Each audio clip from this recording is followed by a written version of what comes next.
സെബിർ അല്ലെങ്കിൽ കറ്റാർവാഴ ഉപയോഗിച്ച് മുഖത്ത് നിറം എങ്ങനെ കൂട്ടാം എന്നാണ് ഞാൻ ഈ വീഡിയോയിൽ പറയുന്നത്. കറ്റാർവാഴയ്ക്ക് ഒരുപാട് ഗുണങ്ങളുണ്ട്.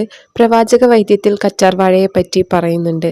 മുഖം നിറം വെക്കാനും സൗന്ദര്യം വർദ്ധിപ്പിക്കാനും കറ്റാർവാഴ ഉപയോഗിക്കാൻ നബി സല്ലല്ലാഹു അലൈഹി വസല്ലം തങ്ങൾ നിർദ്ദേശിച്ചിട്ടുണ്ട്. എന്നാൽ കറ്റാർവാഴ എപ്പോഴും ഉപയോഗിക്കാൻ പാടില്ല. അത് രാത്രിയിലാണ് മുഖത്ത് തേക്കേണ്ടത് എന്നുകൂടി നബി സല്ലല്ലാഹു അലൈഹി വസല്ലം തങ്ങൾ പറഞ്ഞു തന്നിട്ടുണ്ട്.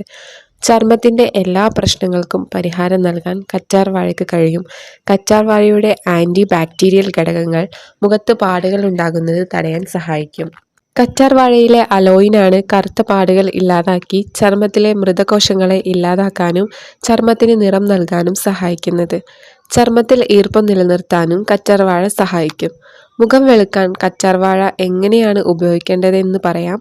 രാത്രിയിൽ കറ്റാർവാഴ ജെൽ മാത്രം എടുത്ത് നേരിട്ട് മുഖത്ത് പുരട്ടി രാവിലെ കഴുകി കളഞ്ഞാലും റിസൾട്ട് ഉണ്ടാവും.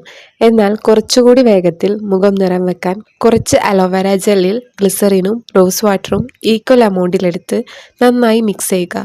ഇത് രാത്രി ഉറങ്ങുന്ന മുമ്പ് മുഖത്ത് തേച്ച് ഉറങ്ങി രാവിലെ എണീറ്റ് കഴുകി കളയുക. ഇങ്ങനെ നിങ്ങൾ ചെയ്താൽ ഉറപ്പായും നല്ല വ്യത്യാസം വരും. മുഖം നല്ല തുടുക്കാനും ഇതിലെ ഗ്ലിസറിനും അലോവേര ജെല്ലും വളരെ നല്ലതാണ്. മുഖം ഒട്ടി നിൽക്കുന്നവർക്ക് എന്നും രാത്രി ഇത് തേച്ചാൽ നല്ല മാറ്റം കാണും ഇൻഷാ അല്ലാ.